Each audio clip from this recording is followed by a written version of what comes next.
Olá, boa noite. Está preso o suspeito de matar a ex-mulher com golpes de facão em Colatina. A justiça já havia autorizado a prisão do homem, que era procurado pela polícia. A vítima foi assassinada no momento em que levava os filhos para o suspeito. Acidente grave na BR-101 na Serra. A batida envolveu 7 veículos e deixou 6 pessoas feridas. Uma carreta tombou na rodovia.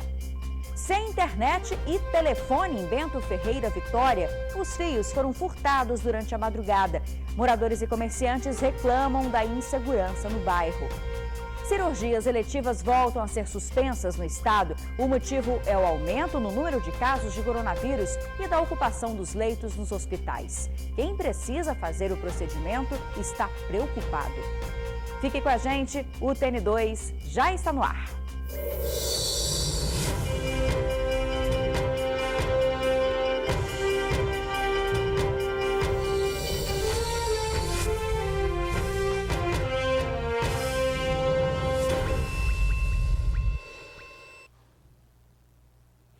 R$10 mil. Este era o valor cobrado por esta arma que aparece aqui no LED. Ela foi roubada de um inspetor penitenciário no Morro do Moreno, em Vila Velha, e estava sendo vendida para traficantes pelo dono de uma loja de celulares em Cariacica. O comerciante e os suspeitos de participar do assalto foram presos. Dos 3 detidos, 2 foram encaminhados para o presídio. Tiago Francisco Cristo, de 18 anos, e Pedro Henrique Gomes de Oliveira, de 20, foram presos em uma casa em Campina Grande, Cariacica. Pedro, que teria atirado contra a vítima. Os policiais chegaram até eles depois que um comerciante foi detido. Ele estaria tentando vender a arma roubada do inspetor durante o assalto. Assim que aconteceu o crime no domingo à noite, imediatamente eu acionei o DEIC e pedi que intensificasse as investigações em razão da brutalidade do crime. E na tarde de ontem, então, lograram prender os 2 autores do fato e também prenderam aquela pessoa que estava de posse da arma da vítima, já pronto para poder fazer a venda. Na abordagem ao indivíduo receptador dessa arma, ele já estava negociando essa arma com traficantes da região de Cariacica. No momento, abordamos o receptador e o traficante que estava numa moto, ele sacou a pistola e nós, no momento da iminência da ação do traficante, revidamos, efetuamos os disparos, mas mesmo assim ele conseguiu empreender fuga. Segundo a informação, ele comprou a arma por R$9 mil e iria vender por R$10 mil. O crime aconteceu domingo enquanto o agente e mais um casal de amigos passeava no Morro do Moreno, em Vila Velha. Quando Pedro e Tiago anunciaram o assalto, perceberam que uma das vítimas estava armada e começaram a atirar. A vítima e a testemunha narram que ao abordar apontando a arma e anunciando o assalto, o outro indivíduo faz aquela revista no corpo da vítima, né? No momento em que o agente percebeu que seria revistado, ele entra em luta corporal na versão do agente e da testemunha.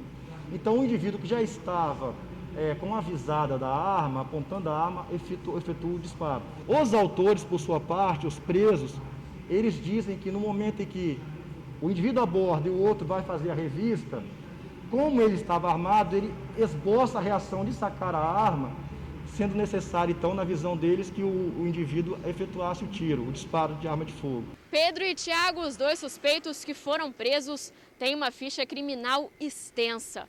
Um deles, inclusive, tinha um mandado de prisão em aberto.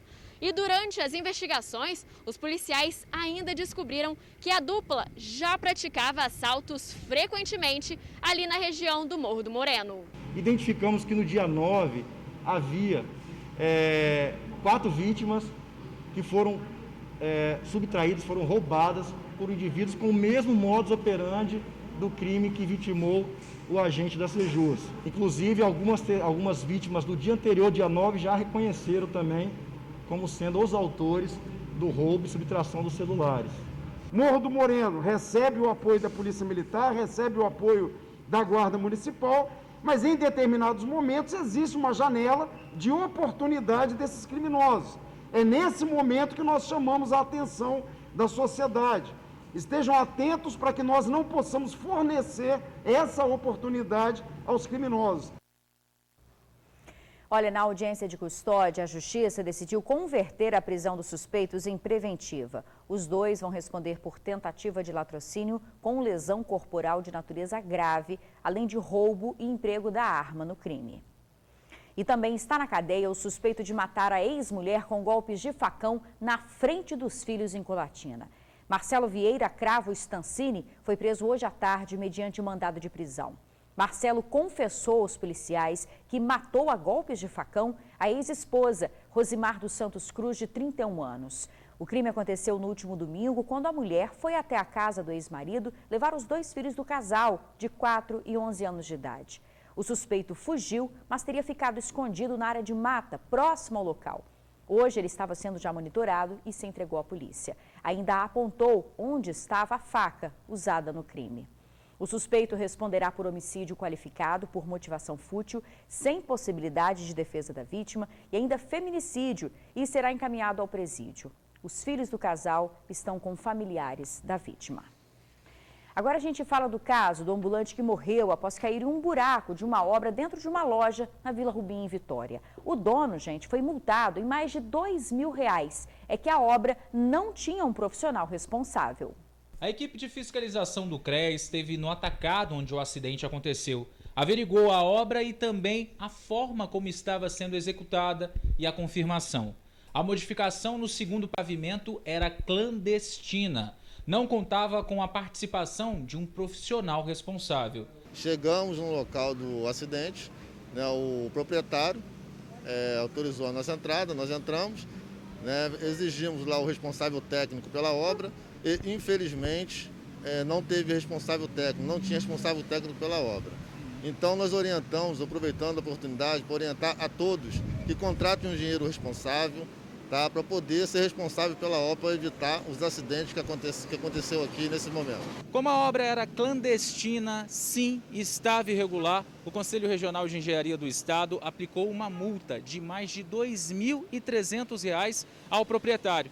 Ele ainda tem que contratar uma pessoa responsável e que entenda do assunto para poder retomar os trabalhos. A fiscalização do CREA também aconteceu em outros locais da Vila Rubim. E, infelizmente, a irregularidade é uma constante nos canteiros de obras, principalmente da região metropolitana. Essa obra que aconteceu uma fatalidade com um senhor de 75 anos, tinha muito cliente na obra. O próprio cliente que for visitar em comércio pode denunciar, tá, que o CREA virá e vai fazer o seu trabalho, né, com a nossa fiscalização. Antes de qualquer pessoa, qualquer leigo, procurar fazer uma obra, ele tem que contratar e pedir orientação, tá, fazer projeto, execução de obra, com um engenheiro responsável, é um profissional habilitado que está registrado no Conselho Regional de Engenharia. Irregularidade que pode matar, e infelizmente matou, o senhor Dionísio Mateus de Oliveira, um senhor de 75 anos que, mesmo aposentado, não deixava de trabalhar. Era ambulante e foi comprar máscaras para revender. Na loja, acabou pisando numa lona que estava no chão. Ele não sabia que cobria um buraco. Caiu, bateu a cabeça numa escada e morreu. Ainda foi reanimado no local, mas não resistiu. A família já acionou a justiça contra a loja. A Secretaria de Estado da Saúde voltou a suspender as cirurgias eletivas que precisam de internação. A medida foi tomada por causa do aumento no número de casos de coronavírus que precisam de leitos hospitalares. Mas quem aguarda por um procedimento cirúrgico está preocupado. Todos os dias o seu Clóvis precisa de tomar medicamentos. E não é pouco não. Entre tantos, há também o de incontinência urinária. Problema que ele pensou que havia sido reparado depois de uma cirurgia na próstata feita em setembro de 2019. Mas a cirurgia não foi totalmente bem sucedida. Hoje, o aposentado de 67 anos vive de uma maneira nada agradável. É chato porque eu tenho que usar fraldas, né? E me virar de todas as maneiras. Não é qualquer banheiro que eu posso ir, porque é difícil. E aí eu tenho que usar essas fraldas e à noite, para mim conseguir dormir, ter uma noite de sono tranquilo, eu tenho que usar um aparelho que é uma sonda externa. A necessidade de um reparo, uma cirurgia pequena para deixar tudo nos conformes, foi descoberta em novembro, 2 meses depois da primeira. Desde então, a luta é para conseguir marcar o procedimento. Esse ano, finalmente, ele conseguiu uma consulta, fez todos os exames pré-operatórios, mas quando ia entregar e tentar marcar finalmente a cirurgia... Ligou de lá do hospital, ligou, disse que não podia fazer, tinha que me adiar porque eles não iam atender. A cirurgia que o seu Clóvis precisa realizar para voltar a viver normalmente, segundo o Sistema Único de Saúde, não é considerada de urgência. Esse tipo de procedimento é conhecido como cirurgia eletiva e, infelizmente, a partir desta quarta-feira, segundo a Secretaria Estadual de Saúde, as cirurgias eletivas estão suspensas aqui no estado. A medida vale para hospitais próprios e contratualizados da rede pública geridos pela SESA. O motivo? O aumento de casos da Covid-19 e, consequentemente, da ocupação de leitos para tratar pacientes com vírus. A taxa de leitos de UTI de Covid ocupados é de quase 80% no estado. Nós temos hoje um número alto de internações, apesar de uma estabilidade, mas são mais de 500 pessoas por dia internadas em UTI. E a nossa expectativa é de que, com as aglomerações, especialmente aquelas do Natal e do fim do ano, na segunda quinzena de janeiro e mês de fevereiro, as internações deverão aumentar. Então, nós estamos nos preparando, diminuindo as internações e os procedimentos eletivos, aqueles que são marcados, que podem aguardar, exatamente para liberar a equipe, liberar leito e liberar material. Não é a primeira vez que a medida é tomada. Em março de 2020, os procedimentos foram interrompidos e só retornaram em agosto. A crescente do coronavírus é uma realidade, basta olhar os números. Em dezembro, foram mais de 780 mortes. E até agora, não estamos nem na metade de janeiro, já são 261 vidas perdidas. Olha, gente, a Secretaria de Saúde do Estado informou que nesse caso do paciente que nós mostramos na reportagem, o seu Clóvis, é necessário aguardar a consulta médica que foi remarcada para fevereiro para saber se a cirurgia dele será feita, que o médico que vai avaliar o caso. Olha, nas últimas 24 horas, 35 pessoas morreram vítima da Covid-19. 1.772 novas pessoas se infectaram no estado. De acordo com o painel Covid, temos até o momento 5.419 vidas perdidas. 269.223 pessoas confirmadas que foram infectadas pelo vírus. E pouco mais de 249 mil que conseguiram se recuperar do coronavírus.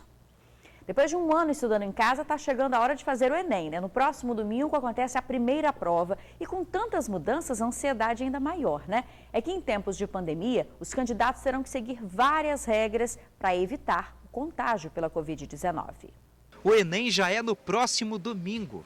A aula de hoje é de redação e interpretação de texto. É assim que Ana Carolina e Isabela se preparam para as provas de linguagens, o que inclui redação e humanas, que serão as primeiras desse Enem. Elas já têm experiência no Exame Nacional do Ensino Médio. Ana Carolina vai fazer a prova pela segunda vez. Já Isabela vai para a terceira. Isso foi só treino, mas agora é pra valer. Bem ansiosa, um pouco nervosa, porque o ambiente vai ser bem diferente do que foi nos anos que a gente tentou fazer como treineira, mas segura de mim em relação às matérias. Tô ansiosa, né, porque foi um ano diferente, um ano difícil e o coração tá a mil, muito ansiosa. São aproximadamente 5.700.000 candidatos preparados para as provas que serão aplicadas a partir do próximo domingo. E como você deve saber, o Enem sofreu uma série de modificações por conta da pandemia. Entre as principais modificações está na maneira de aplicar a prova. Uma delas vai ser presencial e a outra digital. As provas presenciais serão aplicadas nos dias 17, domingo agora, e 24, domingo seguinte. As provas digitais estão marcadas para os dias 31 de janeiro e 7 de fevereiro. Cada um se adequou com a forma que mais se identifica, né? A verdade é proporcionar ao aluno aquilo que mais lhe dá liberdade de atuar. Que a situação da Covid mudou muita coisa, mudou. Isso é fato. Só não mudou a determinação de estudantes dedicadas que vão encarar a prova com todas as recomendações de saúde. Levar uma máscara a mais eu vou levar num saco plástico transparente, Álcool gel também. Pretendo levar as máscaras porque a indicação é que a gente troque, né, a cada 2, 3 horas, então pretendo levar mais 1 ou 2. E álcool em gel sempre na bolsa para poder usar de vez em quando, para poder limpar as coisas, mas sim, pretendo. Além de comida e água. O resultado do Enem 2020 sai no dia 29 de março no site oficial do exame. Em instantes, você confere que no TN2, 6 pessoas ficam feridas após uma batida envolvendo 7 veículos. A gente já volta. Um acidente envolvendo 7 veículos na BR-101 deixou pelo menos 6 feridos. Isso aconteceu na Serra. O acidente aconteceu no final da manhã, na altura do quilômetro 245, na Serra. A batida envolveu 2 carretas, 1 caminhão e 4 carros. Uma carreta tombou na pista. O trânsito ficou bastante lento no local. Segundo a Eco 101, concessionária responsável por administrar a rodovia, 6 pessoas foram encaminhadas para o hospital. A pista sentido sul está com interdição e o trânsito foi desviado no local. A dinâmica do acidente não foi divulgada. Moradores e comerciantes ficaram sem internet e telefone no bairro Bento Ferreira, em Vitória. O motivo, os fios foram roubados. Tudo foi registrado por câmeras de segurança da região. Essa dupla aí deixou prejuízo e muito transtorno para moradores e comerciantes de Bento Ferreira, em Vitória. Assim que estacionaram a carrocinha, começaram a furtar os fios de cobre na maior cara de pau. Eles até tentaram disfarçar, mas logo depois voltaram a cometer o crime. Cortaram os fios com o que parece ser uma faca. Isso deixou muita gente sem telefone e internet durante todo o dia. De manhã, chegando para abrir o restaurante, né, encontrei os fios pendurados aqui. Aí eu achei estranho, falei, não é caminhão, porque não está nem área que passa caminhão para arrebentar, né. Aí de curiosidade eu peguei a câmera do circuito de segurança e comecei a procurar as imagens, se achava alguma coisa. Equipes técnicas estiveram no local para consertar os estragos feitos pela dupla. E essa não é a primeira vez que crimes como esse acontecem. Só o restaurante do Willer já foi roubado 3 vezes. No meu comércio já entraram umas 3 vezes, no mesmo horário, no mesmo estilo. Tive que fechar a frente dele todinho com grade, botar cerca elétrica, alarme de periférico, botar concertina para tudo quanto é lado, porque tem uma brecha, eles entram, não tem jeito. Do meu lado aqui no padrão da empresa, da casa que tem que está para alugar, o padrão foi roubado 5 vezes, roubaram os fios do padrão, 5 vezes. Agora o cara colocou um fio que eles não têm como levar. Segundo relatos, o bairro tem sido alvo dos criminosos constantemente. O último final de semana, por exemplo, uma farmácia foi assaltada e o crime terminou em perseguição. O vídeo mostra o carro branco chegando na farmácia. Depois de alguns minutos, esses 3 homens, que seriam os assaltantes, saem do estabelecimento e entram no carro. Na mesma semana, uma padaria também foi alvo dos criminosos. Semana passada roubaram aqui na padaria um senhor de idade. Depois queria roubar lá no mercadinho também. Mas isso toda hora tem assalto aqui. Mazinho, que é comerciante e trabalha na região há mais de 20 anos, diz que houve relatos de crimes diariamente. É celular que as meninas passam aqui no bolso, que eles roubam. Tem câmera e tudo, mas eles perderam o medo. Ver algum bem material ser levado em questão de minutos com tanta facilidade e impunidade deixa um sentimento de frustração e revolta. Fica prejuízo e a gente tem que já sair defendendo para tudo quanto é lado, porque é uma coisa que a gente não... tá difícil de controlar, né? E a gente fica inseguro aqui em Bento Ferreira. Com certeza. Olha, gente, a Polícia Militar afirmou que faz o policiamento ostensivo dia e noite na região, além de cercos táticos e abordagens. Disse ainda que está à disposição da comunidade para conversar sobre essas ações desenvolvidas no bairro, como, por exemplo, o projeto Rede Comunidade Segura. Investigado o esquema de vendas fraudulentas de imóveis da Caixa Econômica. A investigação conduzida pela Polícia Federal começou a partir de uma denúncia da Caixa. Um imóvel da instituição, avaliado em R$2 milhões, havia sido invadido. A pessoa que estava no imóvel alegou que havia comprado o apartamento após um acordo judicial com o banco. A compra, no valor de R$500 mil, teria sido intermediada por um advogado de Goiás e um corretor de imóveis. Hoje, policiais cumpriram um mandado de busca e apreensão na casa do corretor em Minas. Ele é apontado como um dos suspeitos de simular a venda, falsificando a assinatura de um representante do banco. A polícia afirma que o advogado teria recebido R$55 mil pela entrada na compra. O advogado foi detido em dezembro do ano passado e, na ocasião, foram apreendidos outros 6 acordos falsos e também celulares. Os suspeitos tiveram as contas bloqueadas pela Justiça Federal. A seguir, a ação de policiais rodoviários federais para salvar um recém-nascido em Guarapari. É um instante só. Uma família passou por um susto ontem à noite em Guarapari. Um bebê de 15 dias ficou engasgado. A mãe correu até o posto da Polícia Rodoviária Federal para pedir ajuda. A criança já chegou com bastante dificuldade para respirar e começava a ficar sufocada. Os agentes agiram rápido, fizeram uma manobra que provocou uma tosse no bebê e ele voltou a respirar. O atendimento foi finalizado por socorristas da Eco 101 que tinham sido acionados pelos agentes da Polícia Rodoviária Federal. Mas o bebê já estava bem, que bom, né? Com essa notícia de alívio, a gente encerra o TN2 de hoje, agradecendo a sua companhia. Amanhã tem mais informações para vocês, viu, aqui a partir das 7h20 da noite. Boa noite para você e até amanhã.